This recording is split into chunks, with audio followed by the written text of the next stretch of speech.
Today I'm going to talk to you about the power of choice. The power of choice is a philosophy that I believe that's helped me in my life, and it certainly will help you in every facet of your life. But before we talk about the power of choice, I want to talk to you about a change formula. And the change formula basically is dissatisfaction by your vision plus your first step has to be greater than your resistance. So this happens to us all in our everyday lives. It happens to us certain stages of the year, and certainly one stage of the year that happens to us all is at Christmas. We get dissatisfied because we've eaten so much bad food, we've become inactive, and basically then January comes around and we want to get active and get out of that negative rut that we've been in. So we join the gym, we pay for a membership, and we do well for the first couple of weeks, and then all of a sudden we hit resistance and we go back to our bad habits and we maybe drop off our gym membership. So today it's very important that you realise that when you go through that process, that your goal has to emotionally connect with you to overcome your resistance.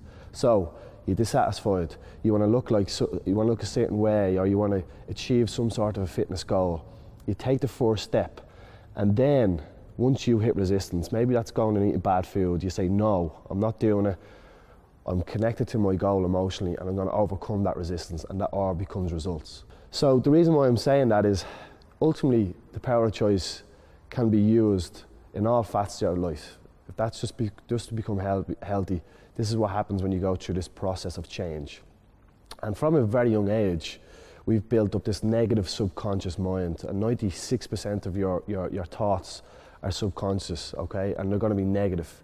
And from the age of 5, 90% of our kids are very positive and very creative. And as they get to the age of 7, that switches completely. 10% of our kids become creative and are highly creative. When we get to the ages of 30 and 40, that completely changes. 2% of us are creative, 2% of us are very highly positive. So you can see from a very young age we develop this story or this chip in our brain that becomes negative. And that even to, let's say, give you an example of a parent walks into the home with shopping and a kid comes over and says, can I help you, Mammy, put the stuff in the fridge? And there's maybe, say, eggs or something like that. And the parent will automatically say, no, I'm not letting you use the eggs. I'm not letting you put the eggs in the fridge because you'll drop them. And even if the parent gives the kid the eggs, they generally say, don't drop the eggs, and the eggs will drop. And then they'll say, I told you so. So we're constantly reinforcing negativity. And instead of that kid thinking, I'm doing something good for the parent, I'm going to take the shopping off and put it into the fridge for you, you're actually reinforcing negativity as a parent. That's just one example. Can we, first of all, start to change that at a young age? But certainly, if you're an adult right now, you've got to realise that this has happened over years and years. You've programmed your brain to think negatively. So, our thoughts and feelings create our actions. So if we are programmed through stories, through questions in our heads, through beliefs and through metaphors, we are programming ourselves to feel negative. Even to when we speak to somebody and we say, how are you doing today? And they say, oh, I'm feeling okay, or I'm feeling grand. We do that typically as Irish people.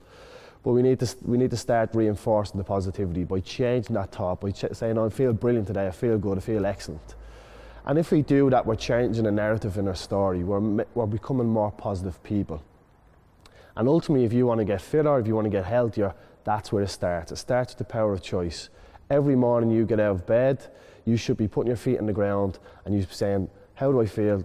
Self-assess yourself and then change your negative, if you are negative, into a positive. That will kickstart your day. Because if you don't, let's say you wake up one morning, in Ireland typically, the weather might be dark, the weather might be bad, it might be dark outside, and essentially you'll want to eat bad food as that day continues on to make yourself feel good. And what happens when you eat the bad food? Aftermath is that you feel bad. So switch that. So when you wake up in the morning, use a trigger. Put your feet in the ground and say, today I'm going to feel good. Today I'm going to feel positive. I'm going to do things that makes me feel good, and that will lead throughout the day, and hopefully you will have a good day from that. And then it's just repetition, day after day. So my challenge to you is, first of all, understand that you have the power of choice. Understand that you can turn a negative into a positive. But I have 4 parts of the challenge. Assess yourself each day. When you get out of bed, assess yourself. Maybe assess yourself then in the afternoon when you're having your lunch. Assess yourself then after work. How are you feeling throughout the day? We don't do it enough. The second thing, if you're in bed at night time, you're on social media, which we all say don't do, but if you do it, write down something positive that happened to you that day. And maybe that will influence you the following day to do that positive thing. Third thing, be grateful. Think about gratitude. I've spoke about all the stories, the metaphors, and everything that we've built up in our subconscious mind from a very young age. There's no meaning to anything in the world, only the meaning you put on that. So if you have meaning of money, that's what you'll be happy about. If you have meaning about a certain job, that's what you'll be happy about. But if you have meaning on positivity, if you're grateful for being positive and grateful for having a roof over your head, being grateful for having food on the table, well then you'll be living a much more positive life. So be grateful and understand gratitude as an overall. And the last thing is have an act of kindness throughout the day. Whether that's making someone a cup of coffee, or whether that's going to see somebody you haven't spoken to in a couple of years, or whether that's giving someone a phone call, you will gain energy from that. You'll gain positivity from that. So to summarise the Power of Choice challenge, number 1, assess yourself. Breakfast, lunchtime and after work. Second thing, be positive. Write it down when you're in bed at night time or when you wake up the next morning. Something positive that happened to you each day. 3, be grateful for what you have. Write down 3 things you're grateful for, whether that's food, whether that's a roof over your head, whether it's clothes on your back. Write it down. Number 4, an act of kindness. So if you were to do something small, whether it's walking someone across the road, ringing somebody you haven't spoken to in a while, or visiting somebody, do something that gives the boomerang effect, that when you give them energy, you get it back.